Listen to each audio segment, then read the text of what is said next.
there are more pyramids there in Peru than there are in Egypt. Peru sound like Heru, Heru, Heru.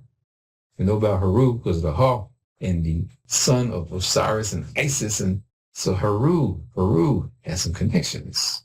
Now, after that culture, this culture was found, but look at the time period. It's not AD, 100 to 800 AD, the Moche, or the Mochican figures that were found. This is another culture there in Peru that has some African features.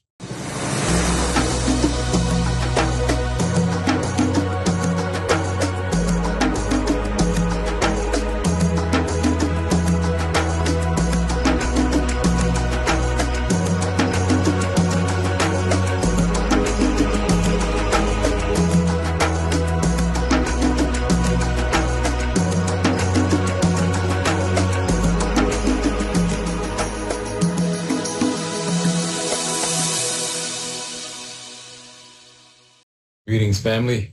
Welcome back to the Learning Channel. It's the end of the year, 2024, and I am here to give you an update on a journey that I went on at the end of December, before the new year comes in. I went to Peru, and I want to tell you about my experience going to Peru. Most of that history, we think of the Inca Empire, and when I was in school as a student in high school, I remember Aztec, Pueblo, Inca, but kind of didn't have any connection to those experiences about what those cultures really meant. It just looked at some figures from the past, and what did they really have to do with the past? Well, when I went to Peru, I got a chance to explore some very interesting history. And right now it's December, and I just left Peru. And did you see or have you watched and heard about the tsunami-like weather or the bad waves that have come on the coast? Let me show you this video that explains that. Giant waves, flooded streets, and destroyed boats. Peru's coasts are hit by a tsunami, causing chaos, especially in the areas by the sea. Videos show how several ships at sea are destroyed by the huge waves, or preventing them from returning to one of the harbors. The destruction and flooding within the towns can also be seen. According to media reports, many fishermen are still stranded on their boats at sea. The authorities have closed 91 ports and announced that the situation is expected to continue until January. I'm talking about going to a place where they're having those floods right now, but imagine in the past what may have occurred.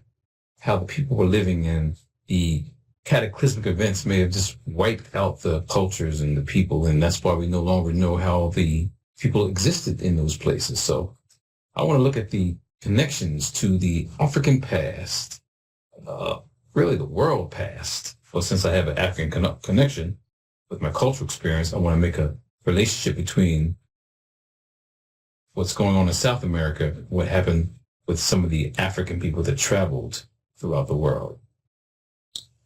So as you just saw that initial image, it had a llama. Well, llamas and alpacas are very important for the culture there. They use the llama and alpaca for wool to make their clothing. So we had a lesson here feeding the alpaca, but they use the cactus and a parasite from the cactus to make the dyes. They use other elements in the nature to make the different colors. They use a root, like in water, to wash the wool. So very intricate textile industry. So as I'm then exploring, I see this obelisk. This Telan obelisk is from a culture that was way before the Inca. Look at the time period. 900 to 250 BC in Peru. We say obelisk because that's what was given the name for these large structures with these writings on it. So that's Peru now. Now this is the Chivan culture, 900 to 250 BC. Now, after that culture, this culture was found. But look at the time period. It's not AD. 100 to 800 AD, the Moche, or the Mochican figures that were found. This is another culture there in Peru that has some African features.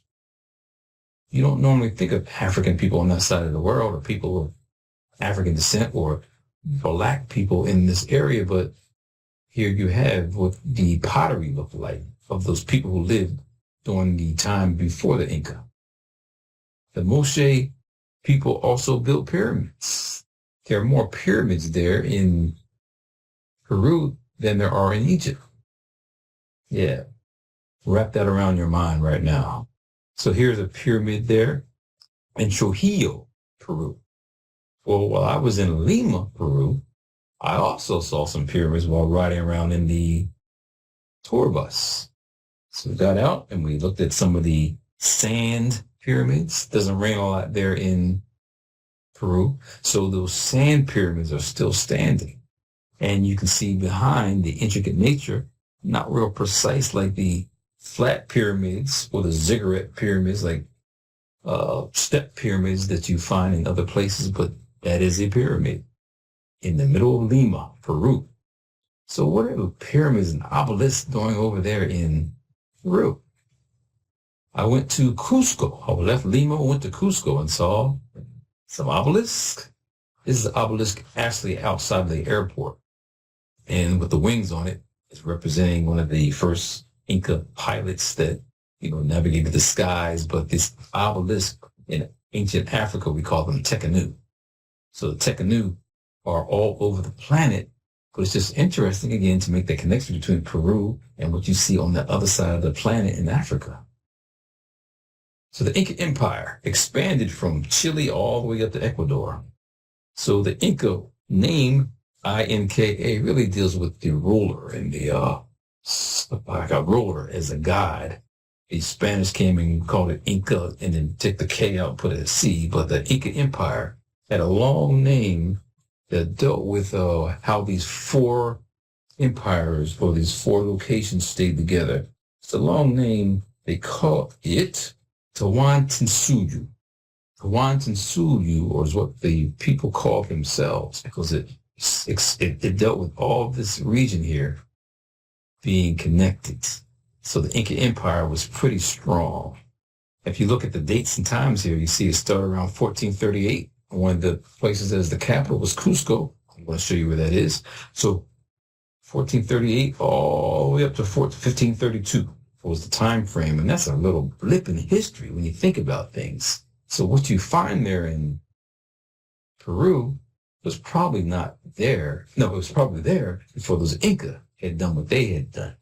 They did some things without a question, but some of the megalithic structures, you have to wrap your head around the same way when you go to Egypt and look at those images and those monuments.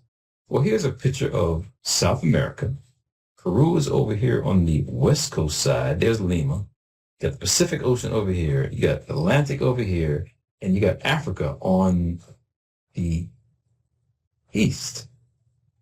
So how is the Africans were able to travel? Well, when we look at history, there's a possibility that there's some river connections here. This Amazon River going through here. There's river connections. And then beyond that, people could have walked via, they say, the Bering Strait.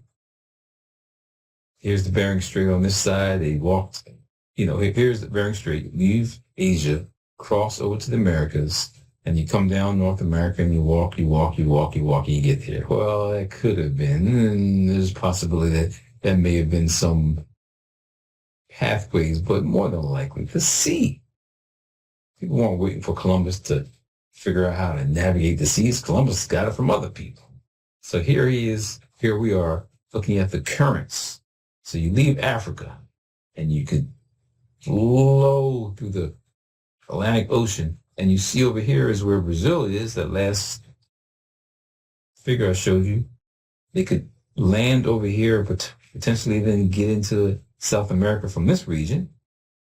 Also, if you're traveling, you could go over here to the Gulf of Mexico and land in these areas. And then as you're populating these areas, if you look at this map here, this is highlighted where the Central America area is. So here's the Gulf and all these areas right here, Mexico, Belize, Guatemala, you find pyramids over there, civilizations that were started by the Olmec people, leading to the Mayan civilization. So all these people who were here could have then stayed and then walked on down, traveled on down, took a boat on down Central America, and then gone to South America.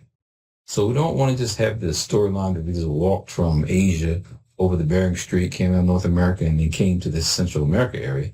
No, they probably traveled by the seas. Now, ancient Africa is way over here. Africa's over here. So how did these people from the east side of town, like Egypt, get over here to Peru? Well, in the Mediterranean, perhaps they traveled through the Mediterranean, through the Strait of Gibraltar. Wasn't named that back then, but they traveled to the Strait from the Mediterranean to the Atlantic, and they caught those currents.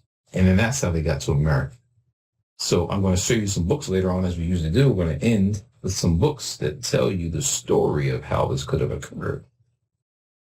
So there in the Central American part of town, you have a town called Mali-nalco, Mexico, still there. You can go research it and travel there yourself today as a tourist site to see. On the left side there, you see the image of one of the excavation sites of the people who were living there. And you see the time and the dates and the connections of a people that are the Olmec people. Yeah, those are African people that traveled across the seas and then set up these civilizations that we know of as the Aztec and the Mayan. So that's an Olmec in the middle and an Aztec warrior on the right. They say when Cortez came here to do his killing and kill off all those native people, there's a black group of people that we call the Black Legend, that they came out and forced to make sure that they would fight and take a stance against these killers coming from abroad. So the whole African presence that was there before the Spanish came was strong. And look at this, with the Inca Empire, only about 95 years old, 1438 to 1533, 95 years old. It's not a long time period in history. There's a place called Machu Picchu. It was only occupied for about 50 years at that time period. So some of those places may have been fortified with megalithic structures before Incas come along, and now they build upon that and develop a civilization from that. The capital of the Incas was Cusc-o. Cusc-o was called the navel of the world. And Cusc-o sounds like another name on the other side of the world called Kush, Kusha, Cusc-o, Kush. We'll make the connection. Tawantinsuyu, that's the name I said earlier for how the empire expanded from Chile up to Ecuador. So the empire was bigger than the Aztecs, but the Aztecs were also strong. There were 12 million people, they say, in the empire, and this entire Peru area was populated like 20,000 years ago. So we know that there were probably, and more than likely, those people from the Chivan culture, the Moche culture, maybe even civilizations before that, that had a foundation building those areas. And so that's why these areas could have been more established than the Kemet on the other side of town. So other significant civilizations beyond the Inca, prior to that, again, was the Olmec. But look at the time frame. Do your studying, 1200 to about 400 BC. We know those Olmec heads are found around 800, or 800 BC is where we say we can date those heads. Some of them around the San Lorenzo and La Venta area, Veracruz, that area of the Gulf of Mexico, Tulum, all those areas are sites where you find pyramids and strong black images. Those people that just walk down from North America and come and settle there, they travel by boats. So if the Olmec were around 12,000 to 400 BC, they stayed around for a while, had influence on the culture, and now you have the Aztec coming along around 1325 to 1521. Their years are a little bit longer, in terms of their longevity than the Inca, but Aztec were a strong group of people who carried on some of those traditions that look like people in Africa. Mali Empire in the west coast of Africa. Mali-nalco, that place I just told you about. So some of those areas that are now still being excavated, some of them were covered up in jungle. People left the land, and it could be because of the cataclysms, the floods. Floods make people go. Droughts make people go. No food, people have to go other places. So that's why we start to see maybe the vanishing of cultures, and now we're trying to recover that. So where's the African contact? Well, some people say that Ramses II, back in the 19th dynasty, he may have had some contact. How? Well, because there was cocaine in his stomach. The cocaine that's from the South American side of town, like Peru. So perhaps there was some connection with Ramses and traveling. They said there was the Battle of Kadesh. The Battle of Kadesh, they said, was up there near Syria. I guess the Assyrians. And so when you look at the Abu Simbel images, when you have Ramses holding these people's heads, like he captured these people, and they say that's the Battle of Kadesh, that's a long way from southern Egypt, like Sudan, Aswan area. That's where Abu Simbel is. So for that to be way down there and him to travel way up to Syria, some people are saying, well, maybe, you know what, that battle was somewhere else on the other side of the planet, like they're in Peru. Well, look at the dates, 1295 to 1187 BC. So the same things are going over there in Peru. Some things are happening over there in Africa. Pianki, in 750. So Pianki and Taharqa are part of the 25th dynasty. Black leaders that went back to Kemet to say, look, we got to get rid of these Hyksos, get rid of these people, get rid of these foreigners, the Libyans, get rid of these people who are coming in, destroying the black culture in Egypt. So they teamed up with the people there in Kemet, Nubians in Kemet. And this is the Kushite Empire, Kushite Empire. So Pianki, Taharqa, that perhaps there could have been some connection between them traffic, the 25th dynasty going over to South America area. Mansu Musa, now we fast forward in history. Go towards the west coast of Africa and Mansu Musa in the Semi-Gambian area. And they said that this brother traveled over to Americas with a couple of ships and boats. Didn't come back. Stayed over there. It's a long ride. It took me 6 hours by flight to get to Peru. That's a flight. How long would it take by boat? And you just saw the rough seas that I just showed you. May not have been as rough back in the day because they didn't have the same kind of global warming issues we have today. But essentially traveled the seas. And so Mansu Abuhakar, I think is the second, was the one that they say traveled over to Africa or to South America from the west coast of Africa. So those are some connections. When we speak of the Amazon River, again, that's a large body of water that feeds that northern part of South America. Well, when you look at Orontes River and Orinoco River, there's connections to these places. One of them is there in Africa, but the name could relate to something that happened over there in South America. A little bit of history on that. You can go over those names, but the riverways are ways that you can get inland.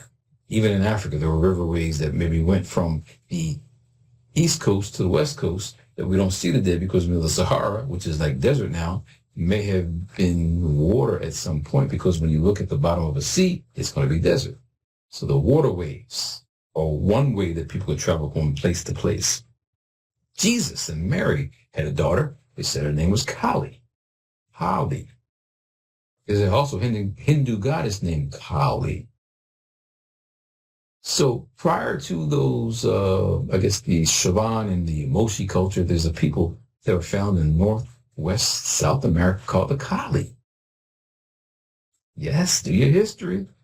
And then the local Amerindian people called the Cali-ma are found in this part of the world. And the Cali-ma, again, they said there wasn't a lot of written history back then, so you can't find the documentation of these people. They said they didn't have a wheel, they didn't do mathematics, all these things saying that they weren't civilized, but they had a civilized culture.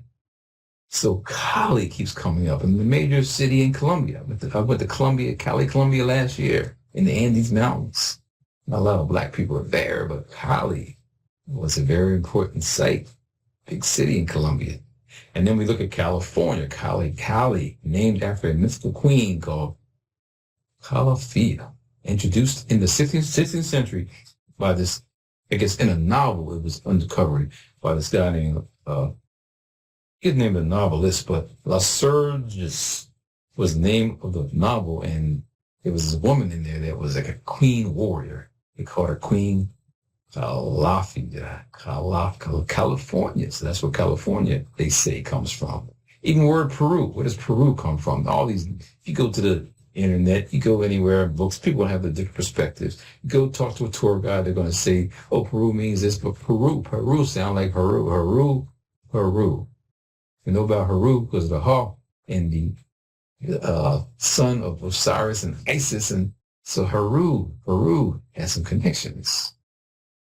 Kush and Kemet in the east, like in Sudan, like Nubia, like Africa. Kush in Hindu culture. We know that in India there's the Harappa and Mohenjo-daro civilizations. Harappa and Mohenjo-daro in India. That's right, black people in the middle or the bottom of Africa had some civilizations that practiced Hindu, and Kush was part of the name of a female goddess. Cusc-o in Egypt in the west. So you got Kush in Egypt in the east, and then Cusc-o in Egypt in the west. Jerusalem might be really Jerusalem.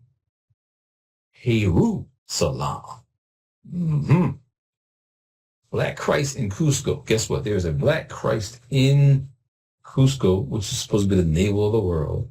This Black Christ was an image of a figure on a cross, black. And they say, as I went to the tour guide, they just have some like mace, like corn that they have colored that is brown. It used to be cinnamon, not black. The hair is made out of llama wool. But this image is very powerful, and they call it the Lord of the Earthquake, because I think the 1650 earthquake that happened, it was like going on for about 4 minutes, and the people brought the Black Christ out in a procession, and it stopped the earthquake.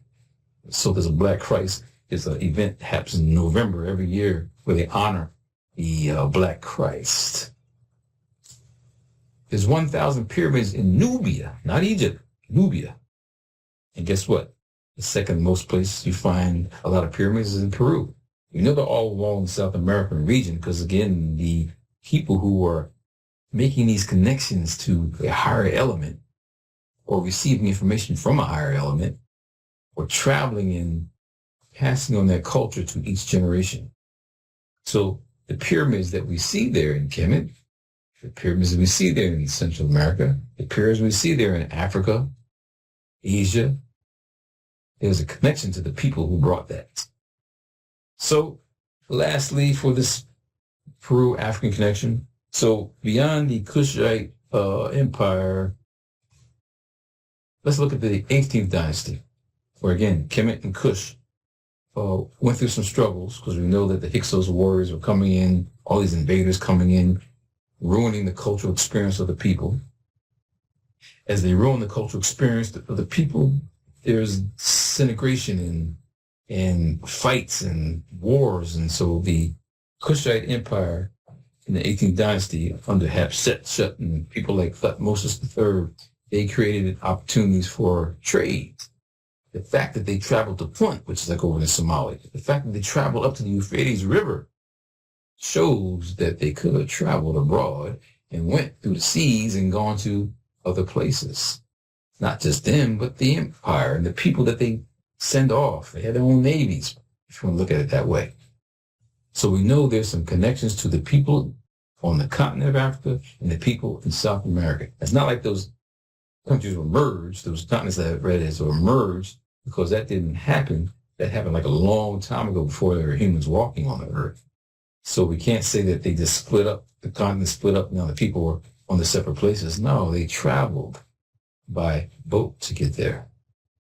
So as all these colored people, these pigmented people, these melanin-dominant people were doing their thing all over the world. You didn't have these killers on the move. You call them conquistadors, but they're killers on the move.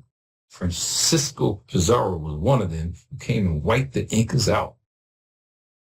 Sad scenario, because the conquistadors, you see that I'm in a cathedral there in Lima showing the picture of Pizarro and his men taking prisoners. You got them as, I don't know, they ain't dark, but they got these melanin recessive people put on the boat as prisoners. In this actual cathedral, they have a place where Pizarro's head is one place and his body is somewhere else. He got murdered by his own people.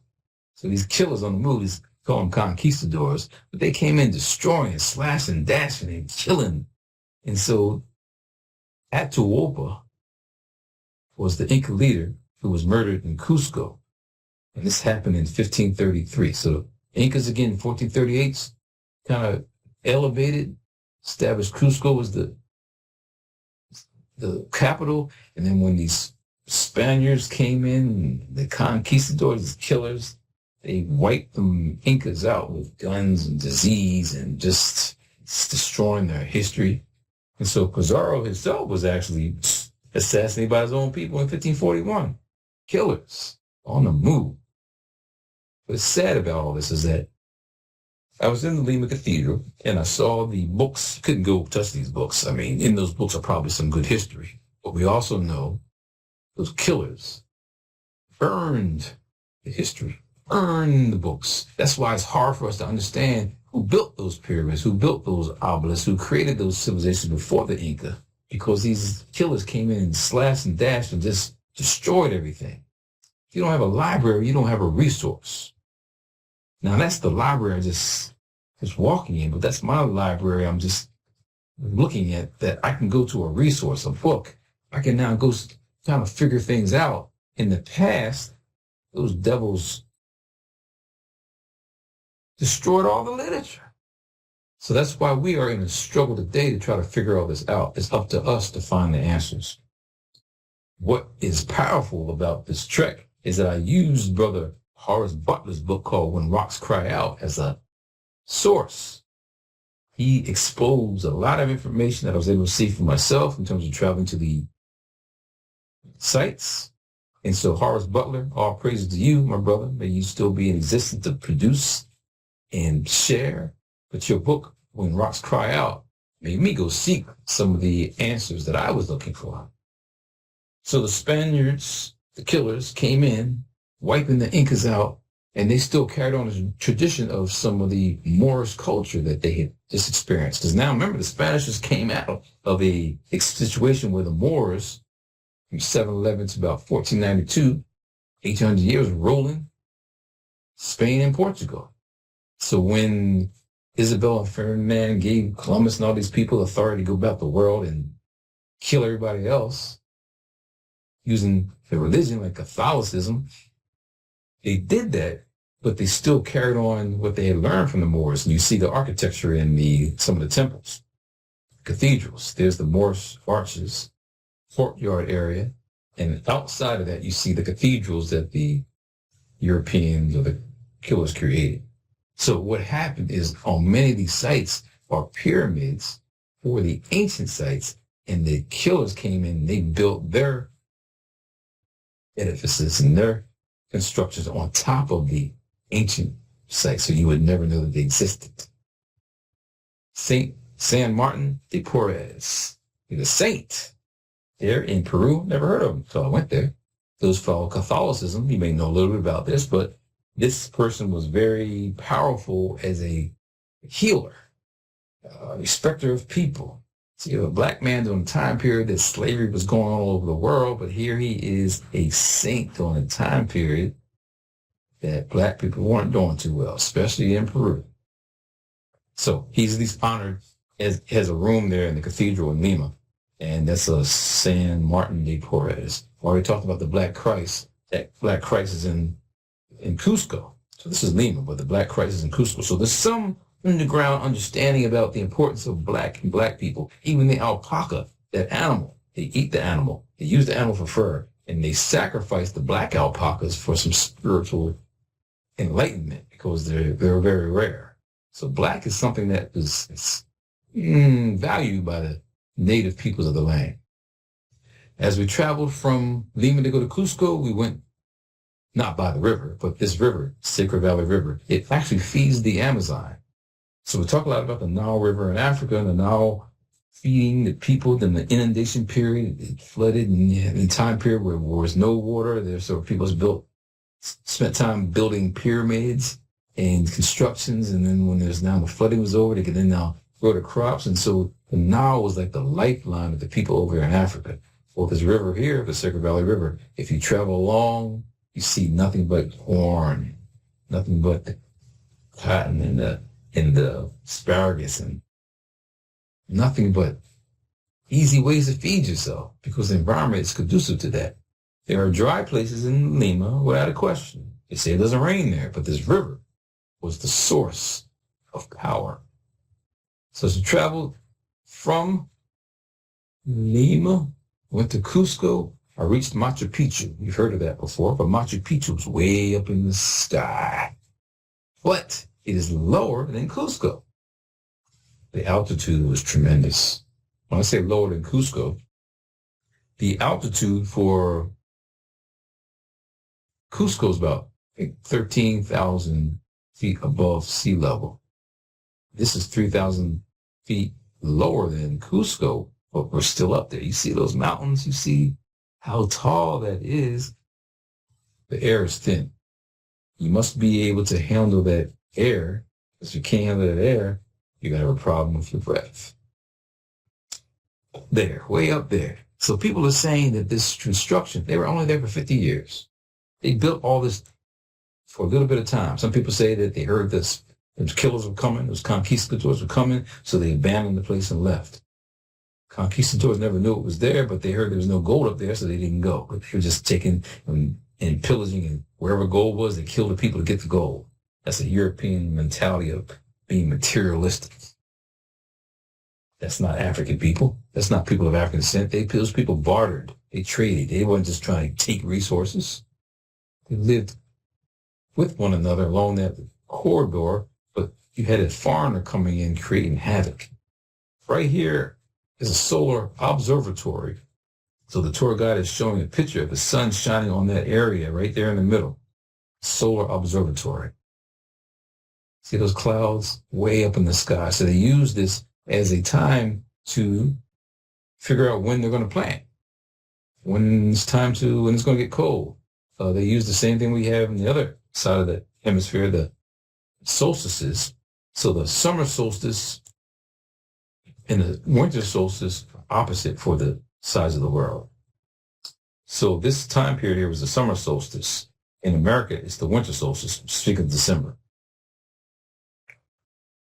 So they really respected the sun and the environment and the moon and that's how they tell time. They don't have the same kind of watches that we have today.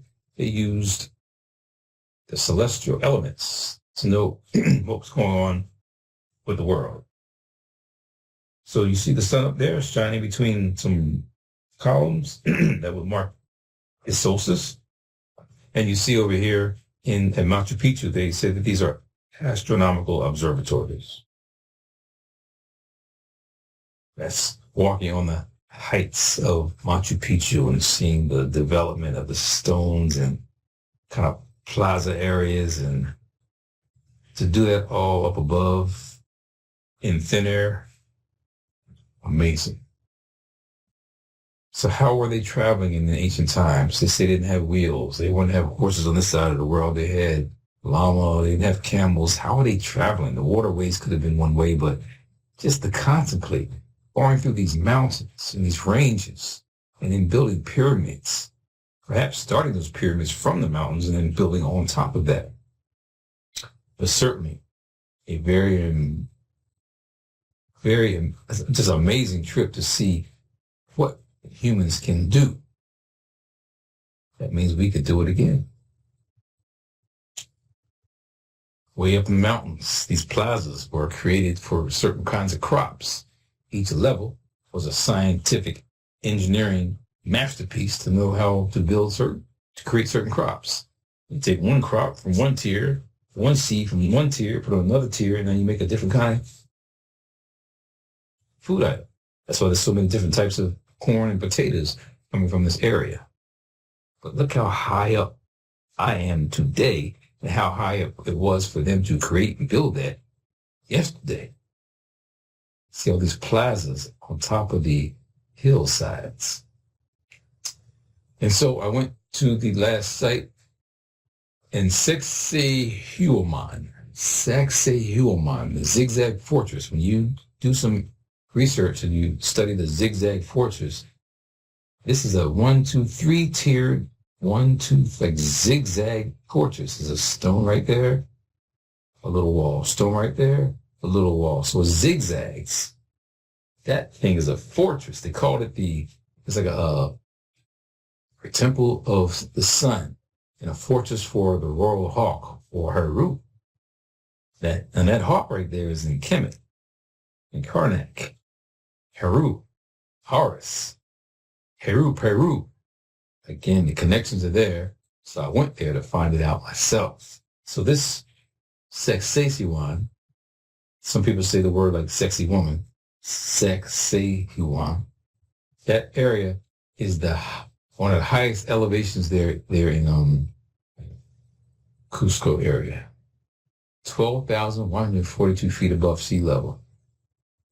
It was a task getting to that height. I made it, and I made it back to America. I'm saying that the people maybe built some of their locations high up to avoid some of the cataclysmic events like flooding that could have occurred. Because we're scratching our head today, how and why would someone build an enterprise, civilization, structures way up in the mountains? Perhaps they were running from the floods. It's 2024, 25 coming up. Global warming is here, and we see flooding is happening all over the world.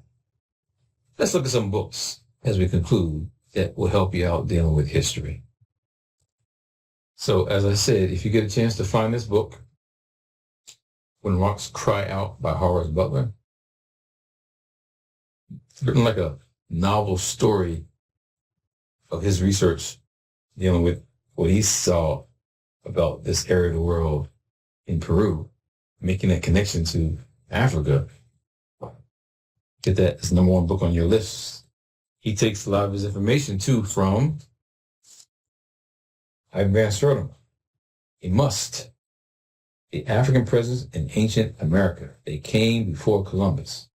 It's so amazing how we have these Europeans today saying, well, he didn't really know what he was talking about. He wrote this in 1976. This is 1976, Random House. This is Van Sertima, picture of him. May his soul rest in peace. He's done the Journals of African Civilization, African Presence in Early Europe, African Presence in Asia. This book, if you see those images of those people, it's got an image of an Olmec head and a brother from Nubia. That's us, traveling the world. He documents, talks about linguistic archaeology, talks about the types of boats that could be used to travel, talks about the currents. A must book for your list. He also wrote Ancient Egypt, or Egypt Revisited. He has several other authors that are in here. He's just the editor, but he talks about some of this history that makes sense for you. You see that water around that Sphinx, or Haramakhet. Haramakhet, that's what we call it. Greeks call it the Sphinx. But the point is, there's water around that. So this Haramakhet was probably created before the dynasty era that was there. Probably before those pyramids were created there in ancient Egypt. That puts a whole different scale and frame of reference on history, including what I just talked about, Peru, Africa the same way.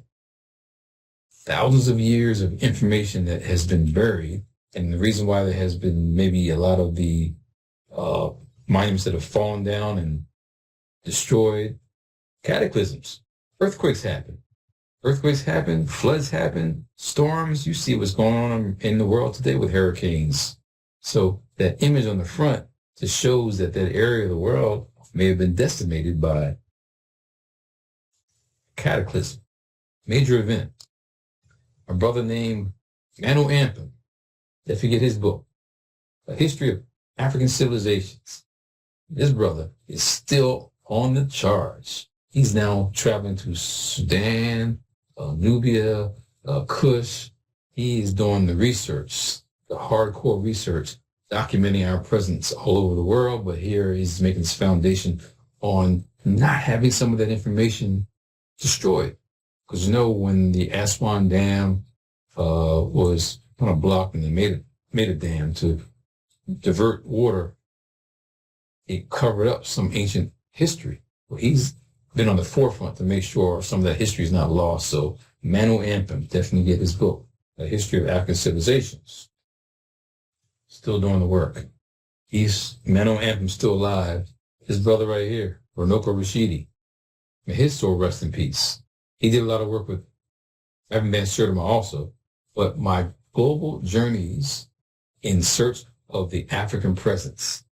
Because of this brother, I went to Thailand. I went to Vietnam looking for the black images. Because of this brother, he talks about Peru in here.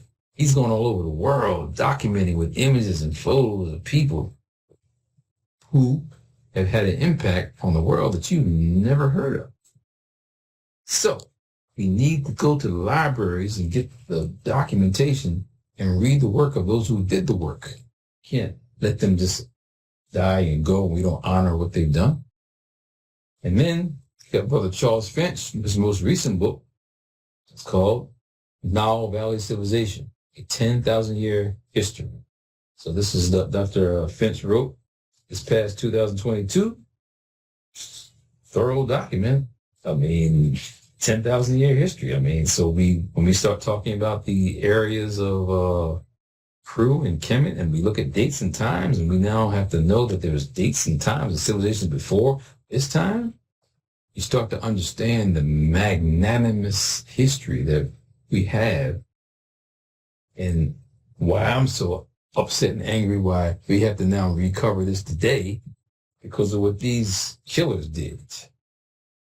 The Inquisition, the Reign of Fear. This is by a European named Toby Green. I'm only mentioning it here because you can read the stories of what they did to kill off those native peoples of their lands. The Inquisition. Now they talked about heresy and they used Catholicism and the religion to destroy people. And as you destroyed people, you took away the information, took away the knowledge, you buried it, destroyed it. And that's why today we are so confused about what history really is. It's now a mystery because these people during the Inquisition, I call them killers, I call them conquistadors. That sounds like a nice name. Nah, they're killers. Destroyed the history of the people.